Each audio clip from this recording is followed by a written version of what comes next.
Good evening and thanks for joining us. I'm Bruce Frisco. It is Thursday, the 26th day of February. This is CTV News. Tonight, blowing in the wind, a coastal wind farm could soon offer a new source of energy in Nova Scotia. Promising a plan, the health minister pledges a strategy for dealing with overcrowded hospitals. And Harley's long journey home, a remarkable reunion 6 months after a serious crash. Live from our Maritimes News Center, this is CTV News. Here is Bruce Frisco. Good evening. Power customers in Nova Scotia could soon have a new source of energy to plug into. For months, the Premier has touted the potential of wind energy to power the province. Today, a new project was announced to harness the wind on the South Shore. CTV's Jonathan McGuinness has details. Competition is coming for power customers across Nova Scotia. I think it's definitely time people are looking for choice. They're looking for competition in the market. It's coming in the form of renewable energy produced by the Mersey River Wind Project. It's been 4 years in the making. Renewable Energy's president, Dan Roscoe, says electricity will be sold directly to residents and businesses. Renewables rates will be competitive with Nova Scotia Power's rates, with the benefit that they will be locked in over long term. The federal government backed the project through a $206 million loan from the Canadian Infrastructure Bank. To support the development of this wind farm along the Mersey River, which will include installation of 33 wind turbines and related grid infrastructure. We are really proud to see this project produce almost 150 megawatts of zero-emission electricity. That's enough to power 50,000 homes. The federal Minister of Energy and Natural Resources also committed $5 million in funding to support the next stage of the province's offshore wind project. It is truly a world-class resource. It has got some of the best capacities anywhere in the world. And if we can harness that energy using the best technology in the world, it's an opportunity to bring energy-intensive industry right here to Nova Scotia. As for a timeline, Phase 1 of the Mersey River Wind Project will be delivering power to Nova Scotians early next year. Jonathan McGuinness, CTV News, Hunts Point, Nova Scotia. The jury in the Jansen Baker double murder trial is expected to resume its deliberations in the morning. After receiving instructions from the judge this morning, the jury started deliberating whether Baker was responsible for the shooting deaths of Bernard and Rosemarie Saunier in their home in Dieppe in 2019. The 29-year-old has insisted he did not kill the elderly couple. Just after 7 o'clock this evening, court was called back because jurors had a question about testimony from 3 Crown witnesses. They retired for the evening just after 8 p.m., and they will resume their discussions tomorrow morning at 9:30. Trailer Park Boys actor Mike Smith will be going to trial in the fall on 1 count of sexual assault. Smith's lawyer entered a not guilty plea on his behalf today in Dartmouth. The actor, best known for playing Bubbles on the long-running television series, was charged last October following an alleged assault in 2017 involving a female complainant. Smith's trial in provincial court is scheduled for 3 days in early October. A controversial drop-in center for former convicts in the community of Bridgewater, Nova Scotia, is closing. The mayor shared the news on social media this evening, noting the John Howard Society, which opened the facility, seemed ill-equipped to keep it going. Further, during one of our early meetings with JHS to address concerns, in their own words, they indicated that the staff at Cedar Place were, quote, neither trained nor equipped to deal with the type of clients we are seeing. As we are all painfully aware, things simply continue to get worse and worse, and it has been a long 2 years of issue after issue pointing directly back to Cedar Place. Mitchell says the community has seen a sizable increase in drug and criminal activity since the facility opened, and police have reported a 400% increase in incidents resulting in lockups. The mayor says supportive housing above the drop-in center will continue to operate, as will an overnight shelter. A liquor store in downtown Halifax will close its doors for the last time tomorrow. thanks to a growing issue with theft. The store inside Scotia Square has faced challenges with safety and security, according to the corporation, including increased theft. In fact, from April of last year until January, the number of thefts there went up 160%. It is disheartening. It's not a complete surprise in terms of the impact that shoplifting is having. We're hearing this from a lot of our businesses. We're seeing this in police stats. The shoplifting continues to be on the rise. McKinnon says theft is affecting businesses in downtowns right across the country. He believes all levels of government need to address the issue. Get the Maritime's top stories, breaking news alerts, and watch live. Download the CTV News app.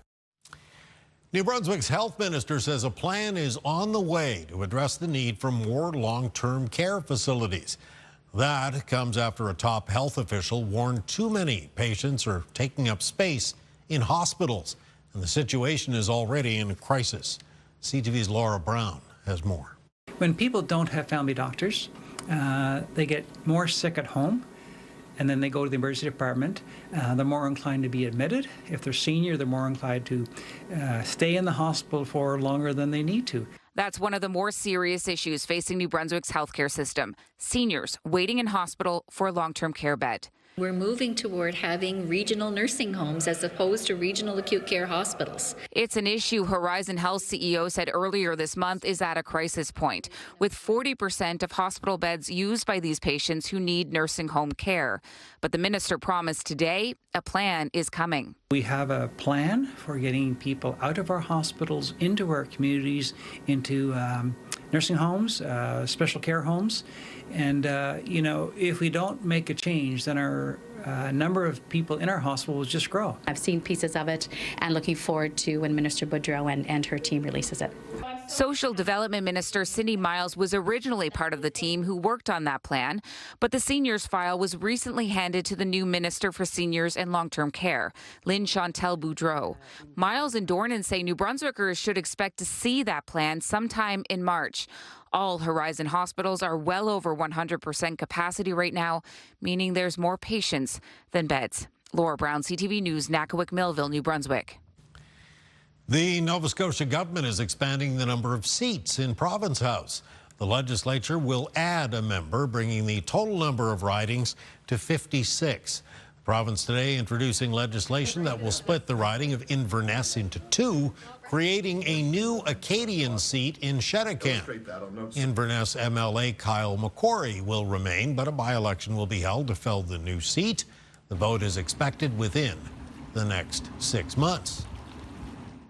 So I would expect a by-election in a timely fashion, but I know the Premier typically wants to follow what the court said. I talked to him about that. He said follow what the court said, and we don't want to have a new constituency in Nova Scotia that doesn't have representation, so I think you'll see it sooner than later.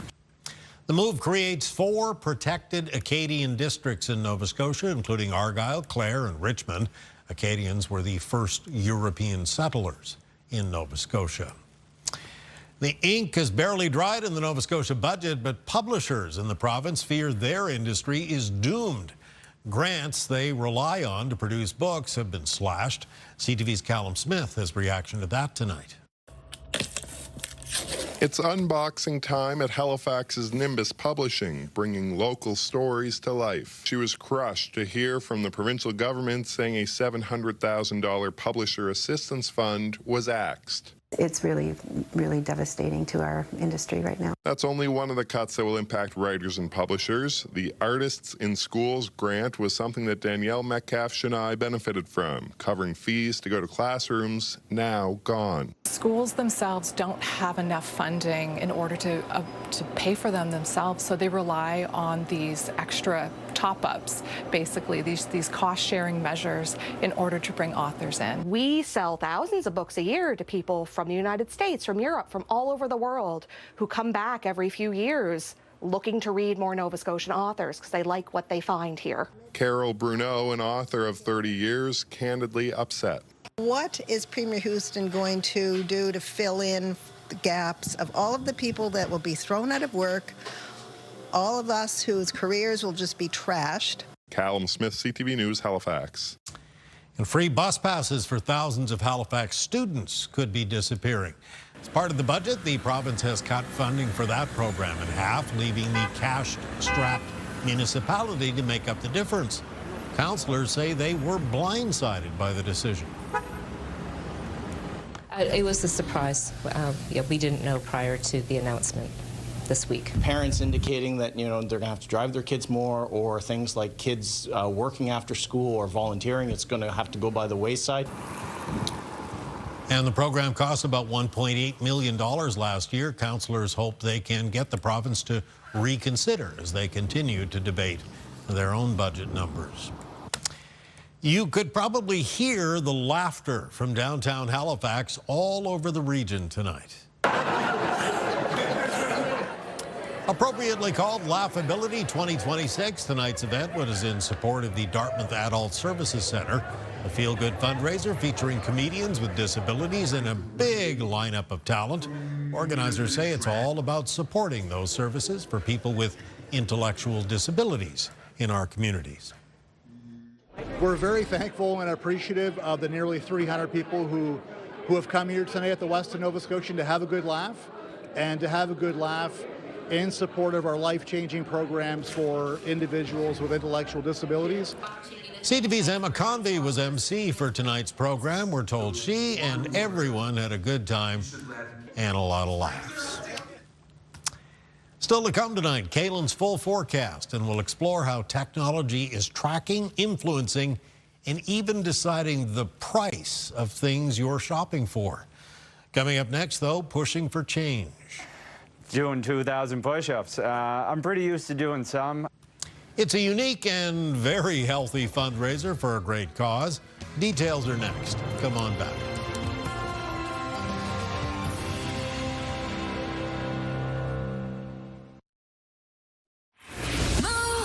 Mornings with Aaron and Peter. You're never going to want to leave beaches, Turks and Caicos when you win Password to Paradise. And you could win that trip tomorrow with us just after 7 o'clock. The push-up challenge is on right now in support of the Canadian Mental Health Association. CTV's Brianne Foley introduces us to participants who know how important it is to push for change. 10? Just 10? 1, 2. Mike Beebe and Justin Thomas took on the push-up challenge for mental health for the second straight year.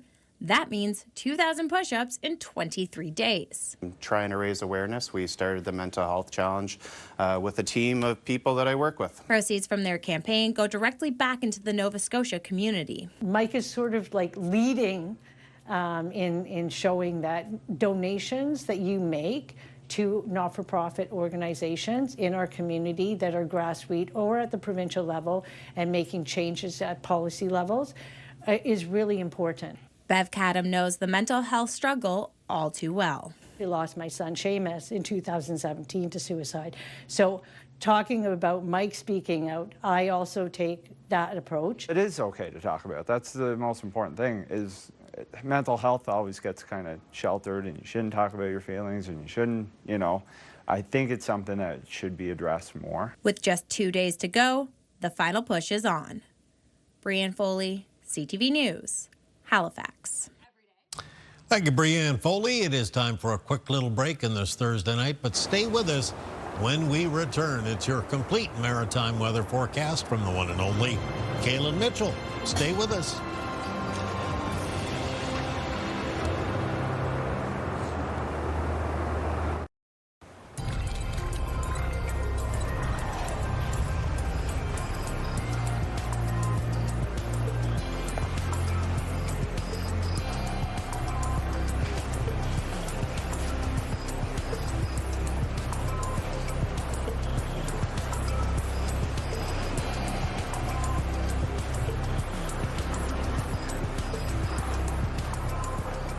Thursday night, 26th day of February today, and for a few hours this afternoon, just gorgeous, the sun beating down and the icicles melting like crazy. Yeah, and coming up for tomorrow, we have some more sunshine in the forecast. So temperatures are going to be a little bit chillier than they were today. Many parts of the Maritimes actually getting onto the plus side of the scale today. Not quite the same story for Friday. Well, let's take a look at what's going on our weather systems map. And for tonight, we're seeing some clearing conditions in New Brunswick and Prince Edward Island. A little bit of cloud cover around Nova Scotia. Temperatures, though, tonight getting colder as we're getting in behind a cold front that's turned our wind direction over towards the northwest. And we do have colder air moving in off the continent. So cloud cover here on our forecast timeline is represented in through the grays. You can see a little bit spilling in off the Atlantic for Nova Scotia tonight. But by the start of the day for tomorrow, even that is mostly cleared away. So mainly clear, but cold start to Friday for all three maritime provinces. In the afternoon, it remains mostly sunny for Nova Scotia and Prince Edward Island. Parts of New Brunswick, maybe a bit more of a mix of sun and cloud toward western areas of that province. And then in the forecast for Friday evening and Friday night, there's a few clouds around. During the overnight, some increasing cloudiness for the province of New Brunswick. And on Saturday, a chance of a couple of flurries or showers in the northwest. Now, winds for tonight and for tomorrow will be out of the northwest, and they'll be sustained between 10 and 20 kilometers per hour with some gusts between 20 and 40. That brings low temperatures tonight in the Maritimes for the province of New Brunswick to fall into a range around -10 to -16, though -8 at Grand Manan and -9 in Moncton. For Prince Edward Island tonight, for many communities, the low temperature will fall down to around -8. And for Nova Scotia, a lot of low temperatures between -3 and -8, though colder for Amherst, closer to -10. Here's a look at the high temperatures in the forecast for Friday. And in northern New Brunswick, they'll be in the range for around -3 to -6. It'll be mostly sunny with that light northwest wind. And down through central and southern areas of New Brunswick, high temperatures tomorrow between -1 and -4. For Prince Edward Island on Friday, high temperatures for most communities around -4, -5, a mostly sunny day. Northwest winds 20 gusts into 40 kilometers per hour. In eastern areas of Nova Scotia, the high temperatures between 0 and -4, and again, a lot of sunshine expected. A bright day on Friday for northern and central parts of the province. High temperatures away from the coastline between 0 and -3. On the coastline between 0 and 3 degrees. And that trend continues down the south shore of Nova Scotia. A little bit chillier for the Annapolis Valley on Friday with highs of around -1. Taking a look at the 7-day outlook for New Brunswick coming up on Saturday. It's a mix of sun and cloud. Daytime high temperatures around the low to mid single digits. And then colder on Sunday with some flurries moving through. Then much colder to start next week, which will be March 2nd there on Monday. So a bit of a cold start to the month of March. Temperatures do moderate a little bit, though, Tuesday into Wednesday with snow still possible on Wednesday. For Nova Scotia in the forecast, coming up on Saturday, it'll be a sunny but cool day. High temperatures a few degrees above 0.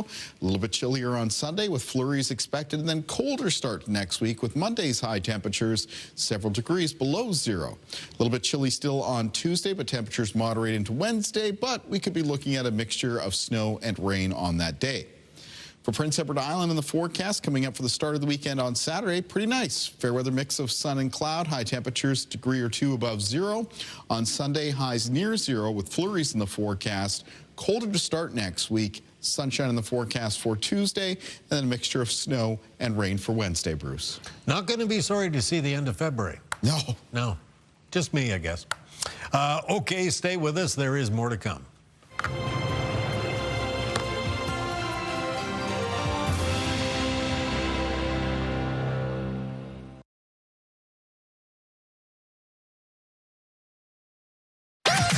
The #1 morning show in Halifax. Turk, Megan, and Amateur Alex. And home to the biggest artists.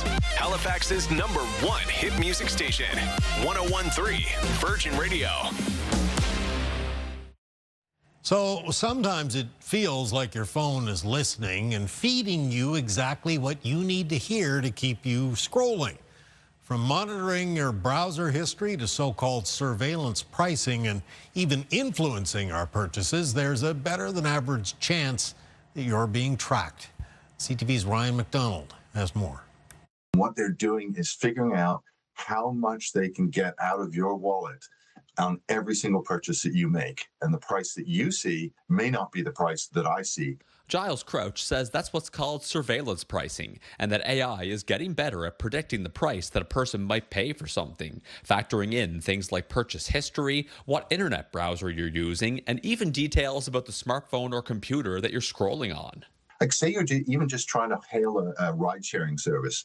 They can figure out your battery percentage. If your battery is at 5%, they can charge you more because they know you've got to make a fast decision. That's a trade-off most people are willing to make, according to retail analyst Bruce Winder. You know, I might say something and suddenly an ad pops up, or I search something and there's an ad that pops up. And I think most people feel that's not a big price to pay for having this technology at their fingertips.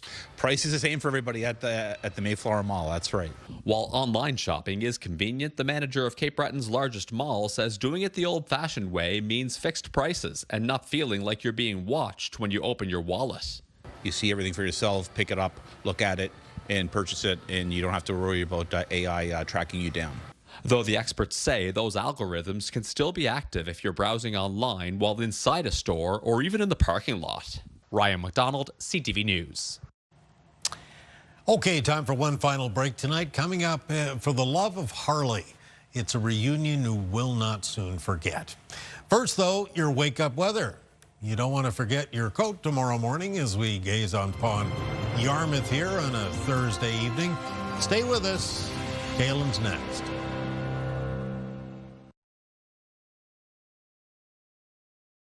News doesn't wait, and neither should you. At home, at work, and on the go, stay connected with a team you can trust anytime, anywhere. CTV Atlantic and ctvatlantic.ca. Watch live on Crave. Friday morning now upon us. The best way to kick off the Friday morning is always with the wake-up weather. And Kaylin Mitchell. Yeah, and it's going to be a little bit of a colder start to Friday. So expect the morning temperatures in a lot of cases to be several degrees below zero in New Brunswick, probably down in the minus teens. As we make our way from the morning into the afternoon, though, on the plus side, there's a lot of sunshine for Friday. Temperatures will recover a little bit moving into the afternoon, though a little bit chillier than it was on Thursday. Most of the daytime highs around or a few degrees below the freezing mark, except on the parts of coastal Nova Scotia where they'll get up between 1 and 3 degrees. Bruce. All right, thank you, Kaylin. Well, now to a story we know you are going to love. A Nova Scotia man has been reunited with his dog who'd been missing for 6 months following a very serious accident in New Brunswick last summer. Here's CTV's Stephanie Seacos now with more on Harley's long journey home. My boy. My boy. Matthew Osborne didn't know if he'd ever see his beloved dog Harley again. He's back home, so that's all that matters. Hopefully many more years to come. As a truck driver, his dog kept him company while on the road, but on August 12th, they were in a bad crash in New Brunswick. This was his truck before, and this was after. Somehow they both survived, but in the chaos, Harley got away. Poor boy here, he went through the windshield. Osborne was in hospital for weeks, and Harley was in the wild. It's been a long road. You know, for the first few weeks, I couldn't even move from the injuries in the hospital. Went from that to a wheelchair, then to a walker, then to a cane. So I had two great parents taking care of me and looking after trying to get my dog. As summer turned to fall and then winter set in, Harley was still out there. Exactly 6 months to the day of the crash, Harley was finally found. Osborne found out first thing the next morning and rushed to pick up his dog. It's a day he will never forget. Harley was taken to the vet and essentially got a clean bill of health. Osborne is beyond grateful to have his best friend home. Big thanks to everybody that helped, and the firefighters, the ambulance, everybody that's helped for me to survive. Stephanie Seacos, CTV News, Brookfield, Nova Scotia. Welcome home, Harley. That is your late news tonight. Just a reminder, if you tuned in a little late or you'd like another look at anything you've seen, ctvnewsatlantic.ca is your home for news that updates right around the clock. I'm Bruce Frisco. Thank you for staying up late with us tonight. Have a good evening. We'll see you again next week.